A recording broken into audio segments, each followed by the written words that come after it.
Hello everyone, स्वागत है आप सबका आपके अपने YouTube channel thanks learning classes में।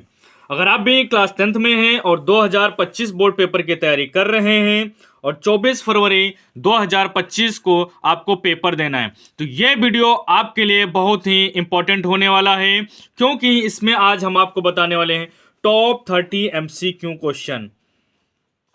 टॉप 30 MCQ ये ऐसे क्वेश्चन हैं जो बोर्ड पेपर में आपको देखने को ही मिलेंगे।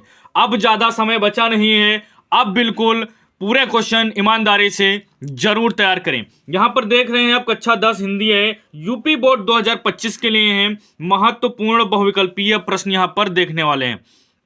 यह बहुविकल्पीय पोर्शन जो है गद्य का है, इसके बाद पद्य के भी बहुविकल्पीय पोर्शन आएंगे, उसके बाद जो अन्य बचेंगे सभी आएंगे। यानी कि 3 वीडियो में पूरे बहुविकल्पीय प्रश्नों का यहां पर खात्मा होने वाला है। तो अभी तक अगर वीडियो को लाइक नहीं किया है तो वीडियो को जरूर लाइक कर दें और अपने फ्रेंड्स में शेयर कर दें। अगर आप भी बोर्ड पेपर की तैयारी कर रहे हैं तो चैनल को सब्सक्राइब जरूर कर लें। यहां पर हम देखेंगे महत्वपूर्ण बहुविकल्पीय प्रश्न। तो सबसे पहले यहां पर प्रश्न देख रहे हैं, हिंदी गद्य का आविर्भाव कौन सी शताब्दी में हुआ, ये आपको बताना है। तो वेरी वेरी इंपॉर्टेंट सभी ये क्वेश्चन होने वाले हैं। वीडियो को पूरा जरूर देखें अगर 24 फरवरी 2025 को आपको पेपर देना है तो। ऑप्शन है 19वीं शताब्दी, 16वीं शताब्दी, 21वीं शताब्दी और डी ऑप्शन है 13वीं शताब्दी।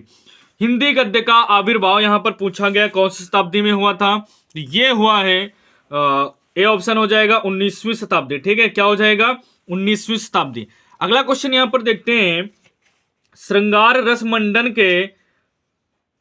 रस मंडन रचना के लेखक कौन है, ये आपको बताना है।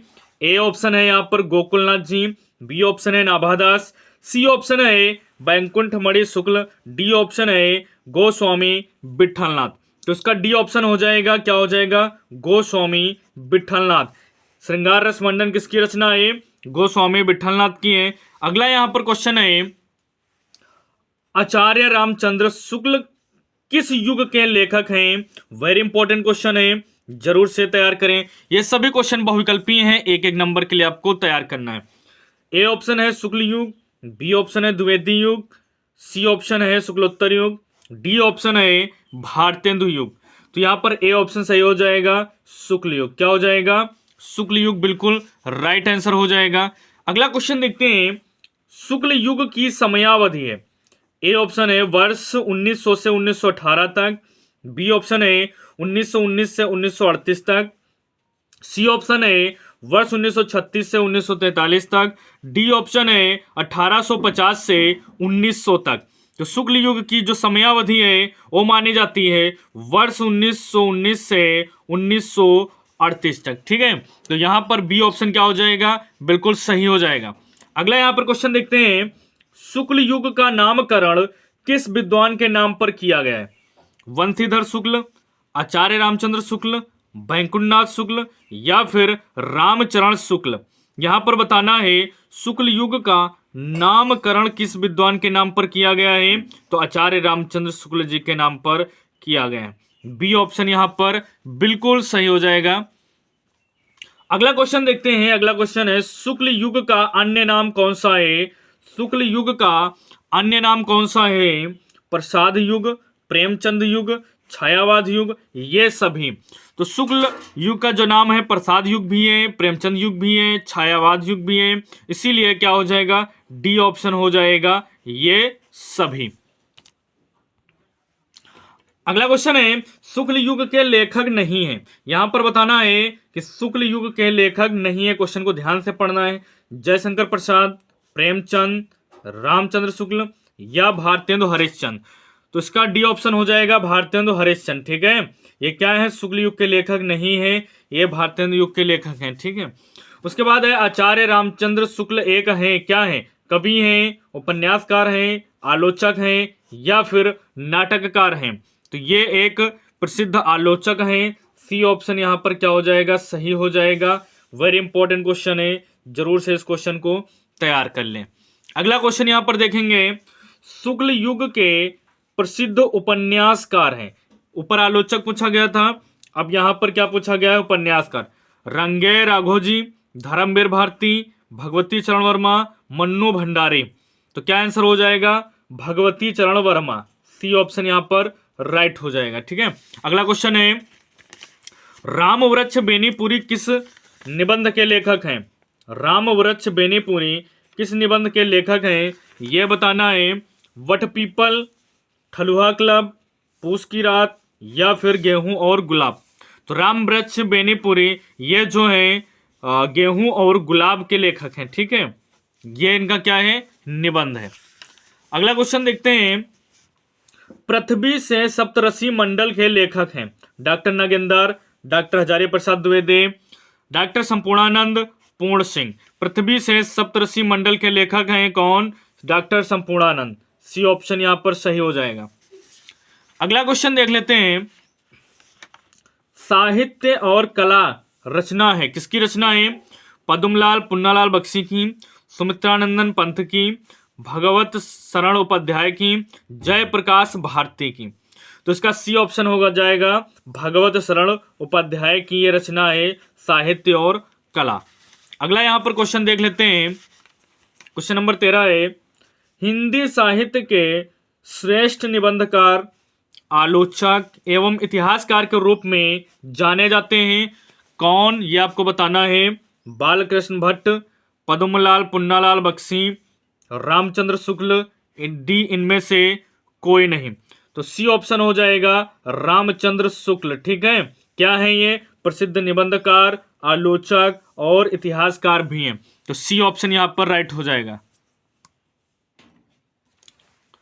क्वेश्चन नंबर 14 है, इंदुमती कहानी के लेखक हैं? चंद्रधर शर्मा गुलेरी, रामचंद्र शुक्ल, किशोरीलाल गोस्वामी, लाला भगवान दीन। इंदुमती कहानी के लेखक बताना है, तो ये है किशोरीलाल गोस्वामी। ठीक है, अगला क्वेश्चन यहां पर है, पंच परमेश्वर कहानी के लेखक हैं? आचार्य रामचंद्र शुक्ल, प्रेमचंद, यशपाल, राजेंद्र यादव। तो ये बताना है पंच परमेश्वर जो कहानी है इसके लेखक कौन है? तो ये है प्रेमचंद। ठीक है, कौन है? प्रेमचंद। 15 क्वेश्चन का बी ऑप्शन सही हो जाएगा। अगला क्वेश्चन यहां पर देखते हैं, शेखर एक जीवनी उपन्यास के लेखक हैं? शेखर एक जीवनी उपन्यास के लेखक हैं, वेरी इंपॉर्टेंट क्वेश्चन है, जरूर तैयार कर लें। धर्मवीर भारती, प्रेमचंद, फणीश्वरनाथ रेणु या फिर अज्ञेय। तो क्वेश्चन नंबर 16 का डी ऑप्शन हो जाएगा अज्ञेय जी हैं। ठीक है ना, अज्ञेय जी यहाँ पे शॉर्ट नेम लिखा हुआ है, इसका पूरा नाम क्या है ये आपको बताना है। अज्ञेय जी का पूरा नाम क्या है आपको कमेंट करके बताना है, इनका पूरा नाम क्या है। ठीक है, देखते हैं पहले किसका कमेंट यहाँ पर आता है। उसके बाद यहाँ पर देखेंगे, कंकाल के लेखक हैं कौन है? मुंशी प्रेमचंद्र, जयशंकर प्रसाद, निराला, रामचंद्र शुक्ल। कंकाल की यहाँ पर बात हो रही है, तो ये रचना है जयशंकर प्रसाद की। किसकी रचना है? जयशंकर प्रसाद की है, तो उसको जरूर याद कर लें। अगला यहाँ पे क्वेश्चन देखते हैं, रचना से संबंधित क्वेश्चन है, झूठा सच किस विधा की रचना है? विधा पूछी जाती है तो जरूर तैयार करें। निबंध विधा की है, एकांकी विधा की है, या उपन्यास है, या फिर नाटक है। तो जो यहाँ पर झूठा सच है ये क्या है? उपन्यास है, उपन्यास विधा की रचना है। ठीक है, अगला क्वेश्चन देख लेते हैं शानदार तरीके से। अगला क्वेश्चन क्या है, गुनाहों का देवता किस रचना की विधा है? कहानी है, उपन्यास है, नाटक है, या फिर एकांकी है।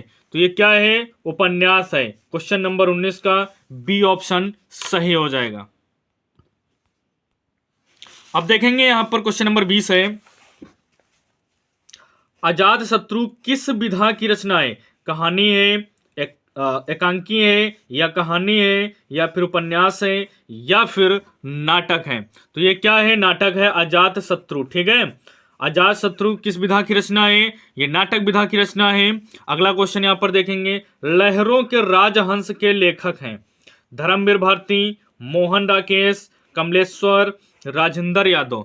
तो लहरों के राजहंस के लेखक कौन है ये आपको बताना है। बी ऑप्शन सही हो जाएगा, मोहन राकेश।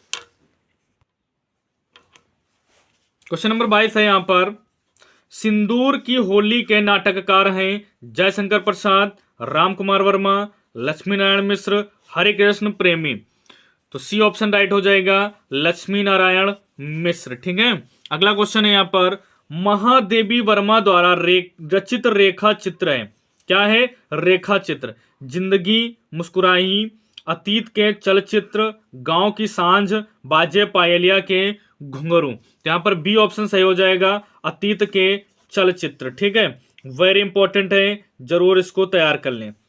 अगला क्वेश्चन यहाँ पर है, प्रसिद्ध आत्मकथा क्या भूलूं क्या याद करूं के लेखक हैं, कौन है? हरिवंश राय बच्चन, डॉक्टर राजेंद्र प्रसाद, पांडेय बेचन शर्मा उग्र, या फिर रामविलास शर्मा। तो यहां पर ए ऑप्शन हो जाएगा, हरिवंश राय बच्चन। ठीक है, क्या भूलूं क्या याद करूं किसकी रचना है? हरिवंश राय बच्चन की ये रचना है। अगला यहां पर क्वेश्चन देखेंगे, नीड़ का निर्माण फिर किस विधा की रचना है? नीड़ का निर्माण फिर किस विधा की रचना है? कहानी, आत्मकथा, उपन्यासकार, उपन्यास, या फिर निबंध। इसमें से बताना है आपको, क्या हो जाएगा? ये हो जाएगा आत्मकथा। नीड़ का निर्माण फिर किस विधा की रचना है? ये है आत्मकथा। ठीक है, अगला है यहाँ पर, रूस में 25 मास यात्रा व्रत के लेखक हैं, डॉक्टर नगेंद्र, प्रभाकर माचवे, या फिर रामरस बेनीपुरी, राहुल संकृत्यायन। तो रूस में 25 मास यात्रा व्रत के लेखक कौन है? राहुल संकृत्यायन। डी ऑप्शन यहाँ पे सही हो जाएगा। अगला क्वेश्चन देख लेते हैं, सरस्वती पत्रिका के संपादक हैं महावीर प्रसाद द्विवेदी, जयशंकर प्रसाद, विष्णु प्रभाकर, मुंशी प्रेमचंद्र। तो यहाँ पर ए ऑप्शन हो जाएगा, महावीर प्रसाद द्विवेदी। बहुत ज्यादा इंपॉर्टेंट क्वेश्चन है, जरूर इस क्वेश्चन को तैयार करें। सरस्वती पत्रिका के संपादक हैं महावीर प्रसाद द्विवेदी हैं। ठीक है, अगला क्वेश्चन यहाँ पर है, हंस पत्रिका के संपादक का नाम है। हंस पत्रिका के संपादक का नाम है मुंशी प्रेमचंद, विष्णु प्रभाकर, जयशंकर प्रसाद, महादेवी वर्मा। ठीक है, तो यहाँ पर ए ऑप्शन हो जाएगा, मुंशी प्रेमचंद। हंस पत्रिका के संपादक कौन है? मुंशी प्रेमचंद्र हैं, याद रखेंगे। ठीक है, भूलना नहीं है। अगला क्वेश्चन यहाँ पर देखते हैं, हिंदी का प्रथम समाचार पत्र कौन सा था? कवि वचन सुधा, उदंत, मार्तंड, समझदारी, हरिश्चंद्र पत्रिका। हिंदी का प्रथम समाचार पत्र यहाँ पर पूछा गया है, तो प्रथम समाचार पत्र आपको पता होना चाहिए कौन सा है, उदंत मार्तंड। ठीक है, बी ऑप्शन यहाँ पे क्या है, सही हो जाएगा। अगला देखते हैं और लास्ट क्वेश्चन यहाँ पर है, छायावाद की प्रमुख प्रवृत्ति है आश्रयदाताओं की प्रशंसा, रेत ग्रंथों का निर्माण, श्रृंगार और प्रेम वेदना, भक्ति भावना। तो छायावाद की प्रमुख प्रवृत्ति हो जाएगी श्रृंगार और प्रेम वेदना। सी ऑप्शन यहाँ पर बिल्कुल सही हो जाएगा। तो ये थे आज के टॉप इंपॉर्टेंट 30 MCQ क्वेश्चन। उम्मीद है कि वीडियो आपके लिए हेल्पफुल रहा होगा। कमेंट करके जरूर से बताएं कि वीडियो कैसा लगा है। अगर वीडियो हेल्पफुल लगा है तो वीडियो को अवश्य लाइक कर दें। आप चाहते हैं कि बोर्ड पेपर की तैयारी आपकी कंटिन्यू रहे और लगातार आपके पास नोटिफिकेशन आते रहें, तो चैनल को सब्सक्राइब करना ना भूलें। मिलते हैं फिर नेक्स्ट वीडियो में, तब तक के लिए टाटा बाय बाय, जय हिंद, जय भारत।